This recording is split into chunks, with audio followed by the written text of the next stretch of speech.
ঢাকা থেকে বাড়ি ফেরার পথে চলন্ত বাসে এক নারীকে পর্যায়ক্রমে ধর্ষণের অভিযোগ উঠেছে। ১৫ জুন রোববার রাতে হবিগঞ্জের নবীগঞ্জ উপজেলার আউশকান্দিতে যাত্রীবাহী বাসে কলেজ ছাত্রীকে একা পেয়ে ধর্ষণ করে চালক ও হেলপার।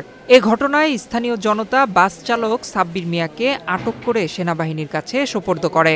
পরে সেনাবাহিনীর warrant officer Harunur Rashid victim college ছাত্রী ও ধর্ষক বাস চালককে নবীগঞ্জ থানায় হস্তান্তর করেন। তবে বাসের হেলপার লিটন মিয়া পালিয়ে যায়। পুলিশ জানায় ভুক্তভোগী নারী ঢাকা থেকে বাসে করে বাড়ি ফিরছিলেন। পথে ঘুমিয়ে পড়লে গন্তব্যে না নেমে তিনি সিলেটে চলে যান। বাড়ি ফিরতে সেখান থেকে মা এন্টারপ্রাইজ নামের একটি বাসে ওঠেন। শেরপুর এলাকা পার হওয়ার পর বাসের অন্যান্য যাত্রীরা নেমে গেলে ভুক্তভোগী নারীকে একা পেয়ে পর্যায়ক্রমে নির্যাতন চালায় বাসের হেলপার লিটন মিয়া ও চালক সাব্বির। কিশোরীর চিৎকার শুনে আশেপাশের লোকজন বিষয়টি পুলিশ ও সেনাবাহিনীকে জানান।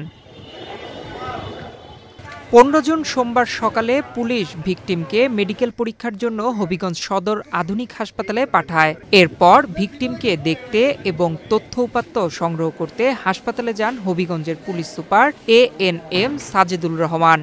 এ সময় তিনি সাংবাদিকদের জানান, এ ঘটনায় অভিযুক্তদের ধরতে আইনশৃঙ্খলা বাহিনীর একাধিক টিম মাঠে কাজ করছে। ভিকটিম নিজেই বাদী হয়ে বাস চালক ও হেলপারের বিরুদ্ধে নবীগঞ্জ থানায় মামলা দায়ের করেন। আটক বাস চালককে জিজ্ঞাসাবাদে প্রাথমিক সত্যতা মিলেছে। দেড়টার দিকে আমাদের মামলা রুজু করা হয় এবং ভিকটিমকে উদ্ধার করে নিয়ে হয়। আমি সকালবেলা টিওরা ভিজিট করি এবং অভিযুক্ত ড্রাইভারের সঙ্গে কথা বলি। তার সঙ্গে কথা বলে তার যে সহযোগী আছে তার বিভিন্ন খোঁজখবর নিয়ে তাকে গ্রেপ্তারের জন্য বিভিন্ন নির্দেশন দেওয়া হয় এবং বিভিন্নভাবে চেষ্টা করছি। আর আমি দৃষ্টান্তমূলক শাস্তি এবং পরিচ্ছন্ন তদন্তের জন্য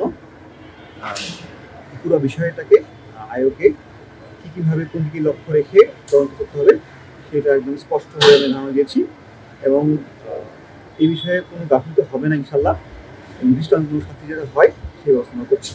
হাসপাতালে ভিকটিমের স্বাস্থ্য পরীক্ষা করার কথা জানিয়েছেন হবিগঞ্জ সদর হাসপাতালের RMO মমিনুদ্দিন চৌধুরী।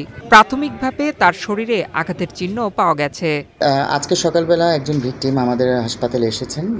আনুমানিক বয়স হচ্ছে 21 বছর এবং ভিকটিমের ভাষ্য অনুযায়ী তাকে দুজন মিলে ধর্ষণ করেছে এবং সম্ভবত এটা বাসে করেছে আর কি, বা কোনো যানবাহনে করেছে। এবং আমার হাসপাতালে আসার পর আমার যে কনসার্ন যে ডক্টর আছেন তিনি ভিকটিমকে যথাযথভাবে পরীক্ষা নিরীক্ষা করেছেন এবং পরবর্তী পরীক্ষা আরও কিছু বাকি আছে।